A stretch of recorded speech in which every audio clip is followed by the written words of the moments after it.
आइए हम आपको पढ़ाने से पहले एक हिंदी गाना गा के सुना देते हैं, फिर उसके बाद लेटर राइटिंग आप अच्छे से पढ़िए। परदेसियों से ना अखियां मिलाना, परदेसियों से ना अखियां मिलाना, परदेसियों का है एक रोज जाना, परदेसियों से ना अखियां मिलाना।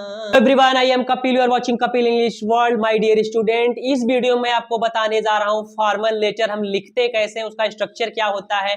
और ये लेटर जो हमारा ये बोर्ड में इस बार 12th इंग्लिश में आने वाला है, यूपी बोर्ड में 10 नंबर आपका पक्का होने जा रहा है। तो प्लीज इस वीडियो को शेयर करिए, लाइक करिए और सब्सक्राइब कर दीजिए चैनल पर अगर नए आए हैं। ये जो हमारा क्वेश्चन है ये कह रहा है कि write a letter the head electricity officer.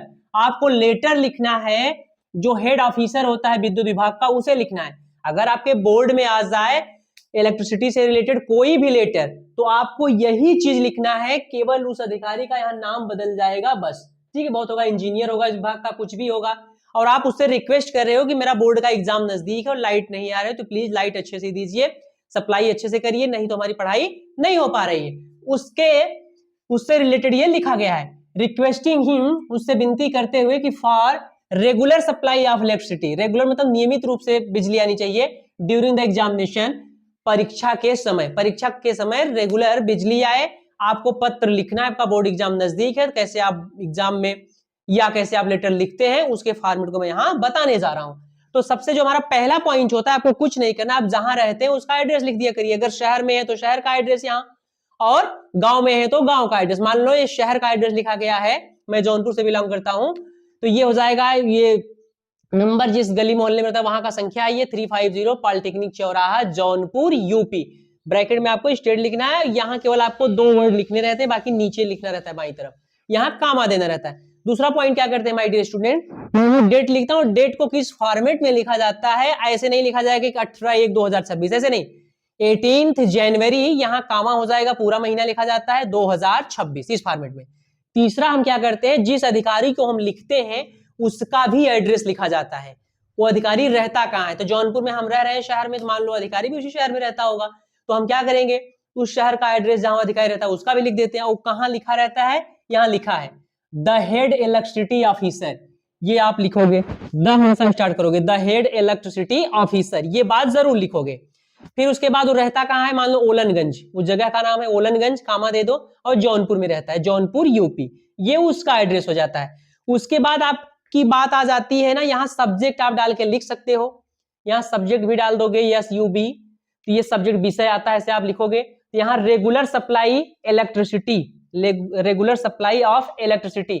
अगर आप सब्जेक्ट नहीं जान पा रहे, सब्जेक्ट इसमें दिया रहता है, देखो कहां दिया है, requesting him for regular supply of electricity. तो यहां बोर्ड में यस यू बी डाल के ऐसे लिख देना सब्जेक्ट, फिर आगे अपनी बात लिख देना। ओके, ये बात यहां लिखा गया है, हर लेटर में लिखा रहता है किस विषय पे लिखना, ये विषय है।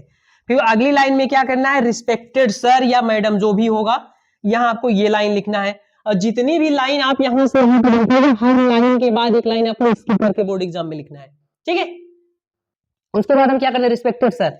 अब आपका जो मुद्दा है, किस बात पे आप लिखना चाहते हैं, ये बॉडी इसे हम कहते हैं, उसको आपको लिखना ही पड़ेगा।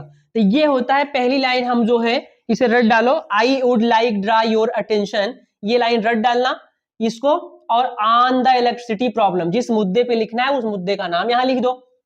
फिर आगे अपनी बात लिखोगे, इन व्हिच कॉलोनी या विलेज जहां आप रहते हो, in which colony we live there are many problems, वहां बहुत सारी समस्याएं हैं, but major problems is power cut, जो प्रमुख समस्या हमारी है वो बिजली कटौती की है। इस पॉइंट पे हम लिखेंगे, this is the time of examination, यह परीक्षा का समय है, and weather is also hot, और जो हमारा मौसम है वो भी बहुत गर्म है, ठीक है। Due to light and hot weather, light के कारण और गर्म मौसम के कारण we can not study properly, हम अच्छे से पढ़ाई नहीं कर पाते हैं, फॉर दैट, जिसके कारण माई result will be affected in the examination, इससे क्या होगा कि मेरा रिजल्ट जो होगा प्रभावित होगा, परीक्षा में हमारा अच्छा नंबर नहीं आएगा। वी पे रेगुलर बिल ऑफ इलेक्ट्रिसिटी, हम लगातार नियमित रूप से बिल भरते हैं विद्युत का। I am requesting to you, मैं आपसे विनती कर रहा हूं, जिस ऑफिसर को आप लिख रहे हैं, restore the supply of electricity, electricity को रिस्टोर करके विद्युत की सप्लाई करिए ताकि हमारी पढ़ाई अच्छे से हो सके। तो माय डियर स्टूडेंट, अगर ये लेटर जो मैं आपको लिखवाया एकदम बहुत सरल शब्दों में लिखवाया हूं, आपकी अपनी भाषा में लिखवाया हूं, ताकि एग्जामिनर जान न पाए कि आप ये चीज कहां से लिखे हो, क्या लिखे हो, कैसे लिखे हो, उसको ये लगे कि आप खुद से लिखे हो, इसलिए आपकी वर्ड पावर मैंने यहां रखा है। फिर उसके बाद आपको बाईं तरफ 7 पॉइंट लिखना है, आपको थैंकिंग यू, ऐसे बाईं तरफ ऊपर, और जस्ट उसके नीचे आपको लिखना है योर्स फेथफुली, आपका विश्वसनीय, आपका विश्वासी XYZ। ये हुआ हमारा कंप्लीट लेटर। तो प्लीज यार वीडियो को शेयर करिए, लाइक करिए, कमेंट करिए please. Thanks for watching the video.